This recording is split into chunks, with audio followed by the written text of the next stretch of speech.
Sterilization, ठीक है। उसमें बताया कि मॉइस्ट हीट में 3 होता है, क्या क्या होता है? Sterilization below 100 degree, at 100 degree और अबव 100 डिग्री। बिलो में बताए थे क्या क्या? वैक्सीन बार और वाटर बार प्रेशराइजेशन, ये सब। 800 में बॉइलिंग और स्टरलाइजेशन, ठीक है। एबव 100 है, क्या है? एबव 100। एबव 100 में क्या है बताओ? ऑटोक्लेव, ठीक है। तो उसको देखो नाम क्या लिखा है? Using steam under pressure. इसमें क्या किया जाता है? कुकर देखा है सब लोग? नॉर्मल जो तसला में अगर कोई खाना बनाता है, ठीक है, दाल बनाओ या चावल बनाओ, टाइम कंज्यूमिंग ज़्यादा लगता है ना। लेकिन वहीं जब कुकर रहता है तो उसमें क्या होता है? प्रेशर, सीटी वगैरह सब रहता है, उसमें क्या होता है? प्रेशर बनता है। क्या बनता है? प्रेशर, जिसके कारण क्या होता है? खाना हम लोग का जल्दी पक जाता है ना। सेम वैसा ही जो ऑटोक्लेव है, ठीक है। तो इसमें भी क्या होता है? प्रेशर का हम लोग यूज करते हैं, उसमें भी सीटी होती रहता है, ठीक है। हमारे लैब में है इंस्ट्रूमेंट रखा हुआ ऑटोक्लेव, हम बढ़ा देंगे कंप्लीट तो ले चल कर दिखाएंगे, समझ में आ रहा है? तो उसमें भी क्या रहता है? सीटीओटी लगा रहता है, ठीक है। तो उसमें भी क्या होता है कि जो पानी में डाला जाता है तो क्या होता है? स्टीम वेपर बनता है, ठीक है। अब वेपर क्या होता है? प्रेशर क्रिएट करता है, ठीक है ना। और उसका ज़्यादा प्रेशर हो जाएगा तो सीटी क्या हो जाता है? उड़ जाएगा, समझ में आ रहा है? तो ये जो स्टरलाइजेशन कर रहा है क्या चीज़ से कर रहा है? स्टीम, ठीक है ना। स्टीम को अंडर प्रेशर में लेकर, ठीक है ना। स्टीम क्या हो रहा है? वेपर बन रहा है और प्रेशर बना रहा है, उसी से क्या हो रहा है? स्टरलाइज सब कुछ हो रहा है, समझ में आ रहा है? तो वही प्रिंसिपल है, ठीक है। उसी को लिखा है क्या चीज़? Sterilisation using steam under pressure. जो पानी है, पानी को गर्म करते तो क्या बनता है? स्टीम वेपर बनता है ना। स्टीम और वेपर सेम चीज़ है, समझ में आ रहा है? और उसके बाद क्या होता है? वो तो बाहर निकलेगा नहीं तो क्या होगा? प्रेशर क्रिएट करेगा, वहीं जो प्रेशर होता है वो सब हम लोग यूटिलाइज करते हैं क्या चीज़? स्टरलाइजेशन में, समझ में आ रहा है? देखो अब क्या है? ऑटोक्लेव। ऑटोक्लेव का दूसरा नाम क्या है? Steam steriliser. इसका नाम ही क्या है? स्टीम स्टरलाइजर, ठीक है। अब देखो इसमें क्या पढ़ना है? सबसे पहले इसका प्रिंसिपल, किस बेसिस पे काम करता है, ठीक है ना। इसका प्रिंसिपल क्या है काम करने के पीछे, ठीक है।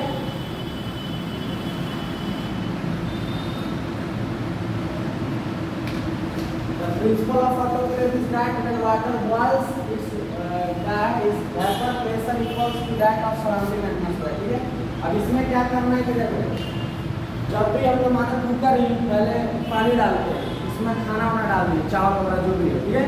उसे गर्म करते करते एक ऐसा टेम्परेचर आता है कि जो इन्वायरमेंट का टेम्परेचर, उसका टेम्परेचर पहले कांस्टेंट होता है, ठीक है ना। उसके बाद में एक्स्ट्रा बढ़ेगा, ठीक है। तो सबसे पहले क्या होता है? प्रिंसिपल ऑफ ऑटोक्लेव क्या है कि दैट व्हेन वाटर बॉइल्स, पानी क्या होता है? बॉइल आएगा, ठीक है ना। बताएंगे पानी में कैसे रहेगा, उसका डायग्राम भी सब अगले क्लास में बनाएंगे, ठीक है। तो जब पानी उसमें क्या होता है? बॉइल करता है तो उसका जो वेपर प्रेशर निकलता है इक्वल हो जाता है सराउंडिंग एटमॉस्फेयर। अपना भी सराउंडिंग एटमॉस्फेयर का प्रेशर है ना। तो ये क्या होता है? इक्वल पहले होता है, ठीक है। इक्वल होने के बाद pressure inside a closed vessel increase है। उसके बाद क्या होता है कि एटमॉस्फेयर जो एटमॉस्फेरिक प्रेशर उससे क्या होता है कि प्रेशर अब इंक्रीज करने लगता है, ठीक है ना। क्योंकि लगातार हीट उसमें दिए जा रहा है तो क्या हो रहा है कि जो प्रेशर है इनसाइड में क्या, मानो कि जो खाना बन रहा है तो सीटी कब मारता है? जब प्रेशर एटमॉस्फेरिक प्रेशर से अंदर जाता होगा तब ना सीटी उठा देता है, नहीं तो सीटी उठाने देता है, एटमॉस्फेरिक प्रेशर उसको दाबे रहता है, समझ में आ रहा है? मानो कि अगर हम किसी चीज़ को दाबे हुए, मानो कि इसमें कुछ गैस भरा हुआ, ठीक है, उसको दाबे हुए अब तक दाब सकते हैं कि जो हम प्रेशर लगा रहे हैं, ठीक है, इसके अंदर जो प्रेशर लग रहा है उससे ज़्यादा लगा रहे हैं। वो जैसे ही ज़्यादा लगाएगा तो मेरा हाथ ऑटोमेटिक क्या होगा? घूर जाएगा, प्रेशर सीटी रहेगा, तो समझ में आ रहा है? तो सीटी उसमें ज़्यादा प्रेशर मेरे में कम है, मेरा हाथ छूट जाएगा, समझ में? तो शुरू में क्या होता है कि जब गर्म करते हैं तो क्या होता है? सराउंडिंग और बताओ एटमॉस्फेयर का जो ये टेम्परेचर है वो क्या रहता है? इक्वल हो जाता है, ठीक है। लेकिन लगातार हीट देते रहते हैं तो क्या होगा? प्रेशर उसमें बढ़ेगा तब ना, ज़्यादा होगा तभी ना प्रेशर एटमॉस्फेयर से क्या होता है? ज़्यादा होगा तो सीटी क्या होगा? उठ जाएगा। तो खाना भी बनाते हैं उससे यही प्रोसेस चलता है, समझ में आ रहा है? कि जैसे ही अंदर ज़्यादा प्रेशर होता है तो क्या होता है? सीटी उठ जाता है, क्योंकि एटमॉस्फेयर में कम होगा, इसमें ज़्यादा होगा, समझ में आ रहा है? तो when pressure inside a closed vessel, आप बताएं closed vessel रहता है, increases the temperature at least the water boils also into generating a steam on high temperature, और उसमें क्या होता है कि प्रेशर उसका टेम्परेचर बढ़ता है, प्रेशर, ठीक है ना। तो पानी 100 डिग्री पर खोलता है ना, तो इसका और टेम्परेचर खोलने वाला क्या होगा, बढ़ जाएगा। समझ में आ रहा है, मतलब एबव 100 डिग्री जाने लगेगा। बॉइलिंग शिफ्ट करेगा तो क्या होगा, 100 डिग्री, ठीक है ना। जब तसला उसका नॉर्मल बॉइलिंग कर रहे थे, मानो कि दूध उगाते हैं, तो 100 डिग्री पर जाके रुक जाता है। लेकिन वही दूध को तुम कुकर में रख लो, समझ में आ रहा है, उसका टेम्परेचर 100 डिग्री से ज़्यादा चला जाएगा, क्योंकि क्लोज्ड है, तो प्रेशर बना रहा है कुकर, समझ में आ रहा है। लेकिन वही जो पानी अगर मानो कि नॉर्मल तसला में उबाल रहा है, एटमॉस्फेरिक प्रेशर और ये दोनों बराबर है, तो 100 से ऊपर जाएगा नहीं, क्योंकि वहाँ पर प्रेशर ही नहीं लगा। समझ में आ रहा है, खुला हुआ है ना, जो तसला है तो खुला हुआ रहता है ना, तो प्रेशर बनेगा उसमें, नहीं बनेगा, ठीक है। तो वो 100 डिग्री पे ही क्या करता है, वाटर बॉइल करता है। लेकिन जो स्टीम जो क्लोज वेसल है, जो कुकर है, उसमें क्या होता है, वाटर बॉइलिंग तो 100 डिग्री से अब चला जा रहा है। समझ में आ रहा है, तो ये याद रखना है, ठीक है। तो कुकर वाला तसला में इसलिए क्या करता है, कुकर में बनाते हैं, तो क्या होता है, तसला में धीरे धीरे बॉइलिंग होते होते होते होते तब पकता है। इसमें इतना ना प्रेशर, बॉइलिंग तो हो ही रहा है, प्रेशर ही बढ़ा दे रहा है। समझ में आ रहा है, इतना होता चावल ये सब या दाल कुछ भी जल्दी पक जाता है। समझ में आया, इसका क्या है प्रिंसिपल, सेम ऑटोक्लेव का भी वही है। इसमें चावल पकता है, लेकिन इसमें क्या चीज़ स्टरलाइजेशन करता है, इसका जो भी इंस्ट्रूमेंट लैब का है, ठीक है, या सर्जरी में जो यूज करते हैं, ठीक है, उसको क्या करते हैं हम लोग, स्टरलाइज करते हैं, ठीक है। ये समझ में आया, 2 लाइन कि पहला क्या होता है कि जब हीट करेंगे क्लोज वेसल में, ठीक है, तो सबसे पहले क्या होगा, जो एटमॉस्फेरिक प्रेशर है, ठीक है, और अंदर का प्रेशर दोनों क्या होगा, इक्वल होगा। लेकिन लगातार हीट दे रहे हैं तो क्या होगा कि एटमॉस्फेरिक प्रेशर से क्लोज प्रेशर में क्या होगा, प्रेशर ज़्यादा बन जाएगा, ठीक है। तो ये तो क्या होगा कि जो वाटर बॉइल करेगा वो क्या करेगा, 100 डिग्री पे करता है वाटर बॉइल, पता है ना, तो क्या करेगा, 100 डिग्री से एबव चला जाएगा। समझ में आया, अब क्या हो जाएगा, 100 डिग्री से क्या हो गया, एबव चला गया अंदर का। समझ में आ रहा है, मानो कि इंस्ट्रूमेंट उसमें एटमॉस्फेरिक प्रेशर से ज़्यादा टेम्परेचर चला गया, ठीक है ना, बॉइल कर रहा है, प्रेशर वगैरह। देखो अब क्या होगा, when this steam comes in contact with the पूरा सरफेस। अब तुमको बताया था कि ये मानो कि क्या है, इसका पूरा अच्छा से डायग्राम बनाएंगे, ठीक है। यहाँ पे स्पेस कम है, जिससे कारण हमको दिक्कत हो रहा है बनाने में, ठीक है, तो यहाँ से है नहीं, ठीक है। यहाँ पर मानो सीढ़ी है, ये सब लगा हुआ, ठीक है। इसमें भी क्या होता है, रैक, इसमें बास्केट डाला जाता है, ठीक है, इसमें छेद रहता है, ऐसे बास्केट रहता है ना सब, जो बर्तन वाला बास्केट देखा है सब लोग, छेद रहता है, पानी में गिरेगा, सीधे नीचे चला जाता है, ऐसा ही सब बास्केट। इसमें इंस्ट्रूमेंट रहेगा तो नीचे नहीं गिरेगा, समझ में आ रहा है। इसमें क्या होता है, पानी भर दिया जाता है, क्या किया जाता है, पानी भर दिया जाता है, इसको क्या किया जाता है, हीट किया जाता है। अब ये क्या होगा, बॉइल होगा पानी, पानी बॉइल होकर वेपर बनाकर ऊपर जाएगा, समझ में आया, और ऊपर जाएगा तो क्या होगा, ये सब वेपर भर जाएगा। अब इसमें क्या होगा, इंस्ट्रूमेंट सब रखा हुआ है, क्या रखा हुआ है, इंस्ट्रूमेंट इसमें रखा हुआ है ना, बास्केट है, बड़ा होता है इंस्ट्रूमेंट, दिखाएंगे ले चलते, ठीक है। और इंस्ट्रूमेंट सब क्या है इसमें रखा हुआ है। ये तो भाई ठंडा है ना, ये इसके कंटेक्ट में नहीं ना, अभी पानी बॉइल हो रहा है, बॉइल हो रहा है, इसको बास्केट यहाँ पे स्टैंड लगा हुआ है, इसको नीचे नहीं गिर सकता है। समझ में आया, तो पानी डायरेक्ट कंटेक्ट में नहीं आ रहा है, कौन आ रहा है, वेपर, तो वेपर ही बंद तो उड़ रहा है सही से, समझ में आया, ये जाके इसके कंटेक्ट में आ रहा है। जिस सरफेस पर आएगा बताएंगे कि वेपर, बताया था कि स्टीम अंडर प्रेशर या वेपर बनता है, तो इसमें क्या होता है, लैटेंट हीट रहता है, बताया था ना, छुपा हुआ हीट। जैसे स्टीम मानो कि रोटी पकता है, उसमें हाथ जल जाता है तो कितना जल हो जाता है, तो वेपर ही रहता है ना, उसका क्या होता है, वेपर निकल जाता है, समझ में आ रहा है। तो जलता है जो इसके कारण होता है, वेपर के कारण, तो वेपर में हीट है तब ना जला। और ऐसा ही जो वेपर है ये सब क्या करेगा, इंस्ट्रूमेंट पे आएगा, इसके सरफेस में मन में आया, टकराएगा, आकर क्या होगा, आके टकरा रहा है, क्या कर रहा है, आके टकरा रहा है, सब टकरा रहा है। तो ये ठंडा है, वेपर में हीट है, तो ठंडा चीज़ है तो क्या करेगा, हीट एब्जॉर्ब करेगा, और हीट एब्जॉर्ब करेगा तो वेपर क्या होगा, कंडेंसेशन पड़ा है ना, कि जब इवेपोरेशन होता है, वेपर बनता है, जैसे ही पानी ठंडा होता है तो फिर वाटर ड्रॉपलेट पानी के नीचे गिर जाता है, पढ़ा है सब लोग, कंडेंसेशन, इवेपोरेशन। इवेपोरेशन में क्या होता है, हीट देते हैं तो वेपर बनता है, वेपर को जैसे ही कूलिंग करते हैं तो पानी बन के नीचे गिर जाता है, सब जानता है। तो सेम वही प्रोसेस इसमें होता है, वेपर बना ऊपर गया, यहाँ पर क्या है, ये सब सरफेस ठंडा है, ये सब क्या हुआ, वेपर इससे टकराया, इंस्ट्रूमेंट के जो भी सरफेस सब है, ठीक है, ऐसे टकरा कर क्या हुआ, हीट इसको दे दिया और ठंडा हो गया, उसका पानी नीचे आ गया, फिर हीट वेपर बना, फिर ऊपर गया, इससे क्या होगा कि इससे सरफेस पे जितना ही बैक्टीरिया एरिया होगा, ठीक है ना, एक बार क्या होगा कि ज़्यादा मात्रा में हीट मिल रहा है ना सरफेस पे, तो सरफेस पे ही ना, मानो कि कैंची है, क्या है, कैंची है, इसके सरफेस पे ही नहीं सब आकर वेपर टकरा रहा है, इसी में क्या रहेगा, माइक्रो ऑर्गेनिज्म भी रहेगा ना, जिससे हमको फ्री करना है, ये सब क्या करेगा, मानो यहाँ पर माइक्रो ऑर्गेनिज्म, ये सब क्या हो रहा है, वेपर आ रहा है, वेपर क्या करेगा, इसको हीट देगा, तो इसी पर ही सब सटा रहेगा, तो इसको भी तो हीट मिल रहा है एक तरह से, मिल रहा है ना। और माइक्रो ऑर्गेनिज्म में हम क्या बताया था, प्रोटीन होता है, प्रोटीन को क्या बताया थे, तो जैसे ही हीट मिलेगा वो क्या होगा, डीनेचर्ड हो जाएगा, बताया थे, टूट जाएगा, और टूटेगा, प्रोटीन टूटेगा, तो क्या होगा, तो हीट हो जाएगा, समझ में आया।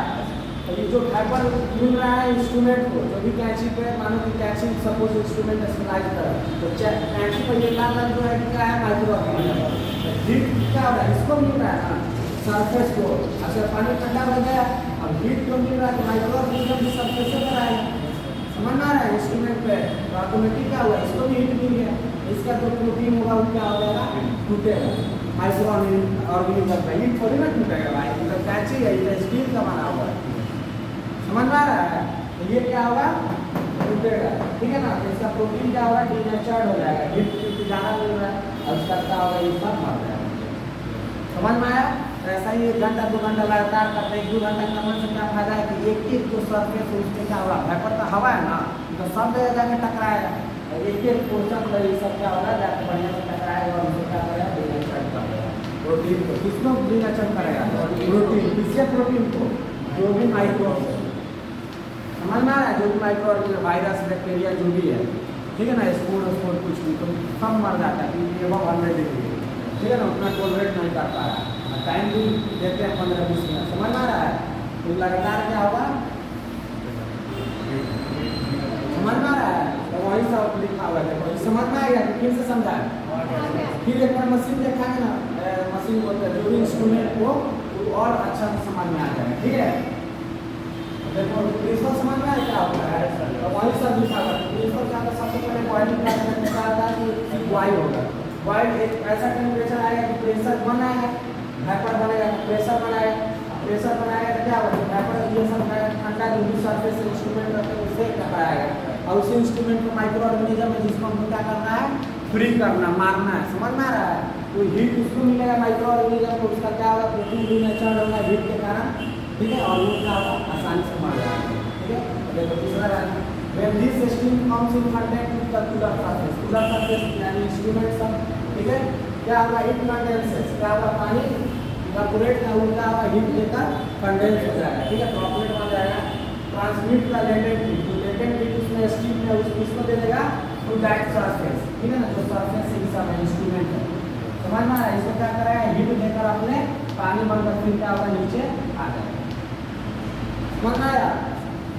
Condensed water is your moist heat, ठीक है ना, यही ना मॉइस्ट हीट दे रहा है उसको, तो जो कंडेंस्ड वाटर है वो क्या कर रहा है, हीट मतलब उसको देकर क्या हो रहा है, कंडेंस हो रहा है, तो स्टीम है वो वेपर जो बनाए हुए वो क्या कर रहा है, हीट दे रहा है, लेटेंट हीट इंस्ट्रूमेंट पर, क्या हो रहा है, खुद पानी में ड्रॉपलेट बन जा रहा है, तो कंडेंस्ड वाटर समझ में आया, जो वाटर वेपर वाला है, ठीक है ना, वो क्या किया, हीट इंस्ट्रूमेंट को दे दिया, ठीक है, और खुद क्या होगा, पानी ड्रॉपलेट बन गया, उसी को बोलते हैं कंडेंस्ड वाटर, समझ में आया। Condensed water ensures moist heat for cooling the microbes by denaturing the protein, समझ में आया, कैसे मारेगा, प्रोटीन को जो भी माइक्रो ऑर्गेनिज्म का प्रोटीन है उसको क्या करेगा, डीनेचर्ड कर देगा, तोड़ देगा, क्यों, क्योंकि बताए थे कि जो प्रोटीन होता है हीट सेंसिटिव होता है, ठीक है ना, जैसे ही ज़्यादा टेम्परेचर देंगे वो क्या होता है, कोगुलेट कर जाता है, जम जाता है, खट्टा जम जाता है, समझ में आ रहा है, डीनेचर्ड हो जाता है, जैसे अंडा भी क्या है, एल्बुमिन प्रोटीन है कि नहीं, मेजर प्रोटीन है, बताए थे, तो प्रोटीन क्या होता है कि जैसे इसको उबालते हैं क्या होता है, खट्टा जम जाता है, तो डीनेचर्ड ना हो जाता है, समझ में आ रहा है, सेम वैसे ही जो प्रोटीन माइक्रोब्स में पाया जाए वो भी क्या होगा, ऐसा ही डीनेचर्ड हो जाएगा, अब मानो कि एक बार जब अंडा जम गया तो उसमें चूजा निकलेगा, नहीं निकलेगा, वैसा ही क्या होगा, एक बार प्रोटीन जम गया था यानी उसका फंक्शन लॉस हो गया तो क्या होगा, ऑटोमेटिक मर गया, हीट हो गया, तो समझ में आया, यही ऑटोक्लेव का क्या है प्रिंसिपल है। ठीक है, क्या करेगा कि पानी सबसे पहले हीट करेंगे। देखो इधर सब कहाँ देख रहा है, सबसे पहले जो पानी है इसको क्या करेंगे हीट करेंगे। वेपर पंप तो ऊपर जाएगा, ये बास्केट में यहाँ पर क्या करेंगे इंस्ट्रूमेंट रखे हुए हैं, जो ज़्यादा टेम्परेचर बढ़ेगा तो बॉइल और तेजी से होगा तो प्रेशर और बढ़ेगा। समझ में आ रहा है, ये सब वेपर जो रहेगा इसमें क्या रहेगा एनर्जी। वेपर है स्टीम दोनों एक ही चीज़ है। ठीक है, ठीक है ना। कैसे रोटी रोटी भूख देते हैं जैसे फुला रहे हैं हाथ तो जल जाता है, इसमें एनर्जी रहता है तब ना, हीट रहता है तब ना, तो वो हीट क्या होगा इसको मिल जाएगा। इसको कूलर सर्फेस, कूलर सर्फेस कौन है, जो इंस्ट्रूमेंट सबको स्टरलाइज करना है। ठीक है, और उसी इंस्ट्रूमेंट पर क्या होगा माइक्रो ऑर्गेनिज्म में बैठा रहेगा, ऑटोमेटिकली क्या हो रहा है उसको हीट मिल जा रहा है। समझ में आ रहा है, तो क्या होगा उसका प्रोटीन जो भी होगा डीनेचर्ड हो जाएगा। ठीक है, अब प्रोटीन डीनेचर्ड हो जाए तो ऑटोमेटिकली माइक्रो ऑर्गेनिज्म किल हो जाएगा। ठीक है, और उसके बाद जैसे ही हीट इसको दिया तो पानी क्या होगा कंडेंस हो जाएगा, और कंडेंस होकर फिर क्या होगा इसमें गिर जाएगा, फिर हीट मिलेगा फिर ऊपर जाएगा, फिर समझ में आ रहा है ये साइकिल चलते रहता है अंदर। ठीक है, और उसका लास्ट में क्या करेंगे जो पानी रहता है यहाँ पर ड्रेनेज पाइप रहता है, इसको खोल देगा तो सब पानी कचरा वाला खुल जाएगा। समझ में आया, क्योंकि ये क्या होगा बेकार वाला पानी हो गया ना सब माइक्रो ऑर्गेनिज्म। ठीक है, उसका फिर टैंक वाटर आता है, फिर अगला साइकिल करना है। ठीक है, तो ये सब इंस्ट्रूमेंट डायग्राम बना के कल पढ़ाएंगे अच्छा से। ठीक है, और फिर प्रिंसिपल बताना। समझ में आया प्रिंसिपल क्या होता है, याद रहेगा, इसलिए इतना घातक है। ठीक है ना, क्योंकि ये बार बार हीट इसको दे रहा है, टेम्परेचर बढ़े जा रहा है और 100 डिग्री से ऊपर टेम्परेचर जा रहा है, प्रेशर भी है, इसलिए जितना भी माइक्रो ऑर्गेनिज्म है, ठीक है ना, स्पोर फॉर्मिंग सब क्या होगा इसमें मर जाता है। समझ में आ रहा है, जितना ही बैक्टीरिया जो स्पोर फॉर्मिंग है इस समय मरता था नहीं मरता था, लेकिन इसमें क्या होगा मर जाएगा। समझ में आ रहा, sterilization by steam under pressure is carried out at temperature. ठीक है, अब सबका टेम्परेचर बताया थे, इसको इंसिपिएशन पास्चुराइजेशन सबका टेम्परेचर बताया था ना, इसका भी टेम्परेचर कितना 108 डिग्री से 147 डिग्री के बीच में ये काम करता है। समझ आ रहा है, ये जो ऑटोक्लेव आएगा एक साथ मतलब डिपेंड करता है किस टाइप का ऑटोक्लेव है। ठीक है ना, वो 108 डिग्री से लेकर 147 डिग्री तक जा सकता है, मतलब उतना टेम्परेचर वो जा सकता है। समझ आ रहा है, 100 डिग्री से बंद हुआ कि नहीं, तो इसीलिए ये लिखा जा रहा है। ठीक है, मटेरियल सच है, और इसमें कौन कौन सा मटेरियल स्टरलाइज करते हैं, लिनन।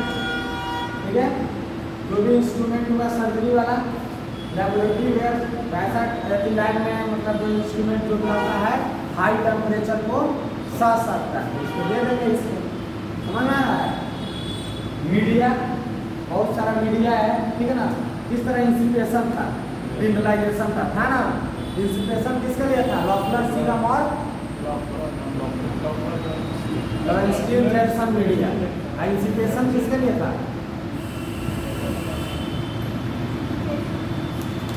जब कॉपी पढ़ता सब ये पढ़ता रहता है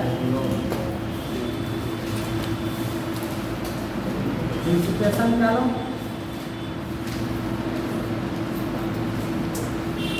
माइकोबैक्टीरियम ट्यूबरकुलोसिस वाला था ना। कौन सा बैक्टीरिया कौन सा यूज करते हैं, एलजे मीडिया, लॉन्स्टीन जंक्शन मीडिया भी इसमें था। ठीक है, इंसिपेशन है, इसमें क्या था इंसिपेशन है ना, डिनलाइजेशन निकालो ना। इसमें कौन सा था,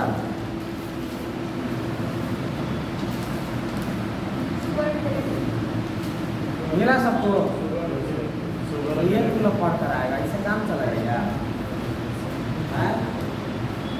समझ में आ रहा है, तो हो सकता है कि जो मीडिया इसमें क्या हो रहा है 100 डिग्री से अब टेम्परेचर झेल सकता है। समझ में आ रहा है, इसको क्या करेंगे इसमें बोलो स्टरलाइज कर देंगे। ठीक है, फार्मास्यूटिकल प्रोडक्ट जितना भी दवाई वाई आता है, ठीक है ना, जो हाई टेम्परेचर को सह सकता है, तो इसमें कर देंगे can be sterilize by an autoclave. समझ में आया कौन कौन चीज, बाद में फिर लिखा देंगे इंस्ट्रूमेंट का नाम, कितना कितना टेम्परेचर पे इंस्ट्रूमेंट बोल रहा है, कौन कौन सा मटेरियल या आइटम्स जो है कितना टेम्परेचर पे किया जाता है ऑटोक्लेव। ठीक है ना, तो ये लास्ट में पॉइंट नोट करवा के दिखा रहे हैं। ठीक है, उसका टाइप्स ऑफ ऑटोक्लेव क्या है, टाइप्स ऑफ ऑटोक्लेव दो टाइप का होता है, ग्रेविटी डिस्प्लेसमेंट स्टरलाइजर, दूसरा का नाम है हाई वैक्यूम स्टरलाइजर। समझ में आ रहा है क्या है, पहला का नाम